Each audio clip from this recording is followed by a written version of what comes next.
شريك له ونشهد أن محمدا عبده ورسوله أما بعد فأعوذ بالله من الشيطان الرجيم بسم الله الرحمن الرحيم إنا هديناه السبيل إما شاكرا وإما كفورا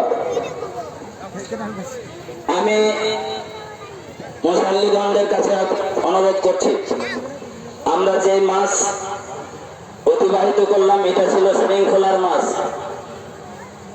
আমরা শৃঙ্খলা শিখেছি, ধৈর্য শিখেছি, এটা ধৈর্যের মাস। আমরা ধৈর্যের মাসে ট্রেনিং নিয়ে ঈদগাহে এসেছি।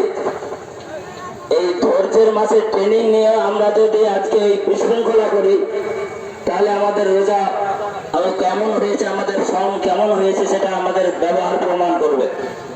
যে আমরা ট্রেনিং নিলাম, এক মাস ধৈর্যের ট্রেনিং নিলাম, সবুরের ট্রেনিং নিলাম, অথচ এখানে এসে আমাদের ধৈর্য নেই, তাহলে আমাদের ট্রেনিং কোনো কাজে লাগেনি। এটা আমাদের বলতে হবে না, বুঝে নিতে হবে।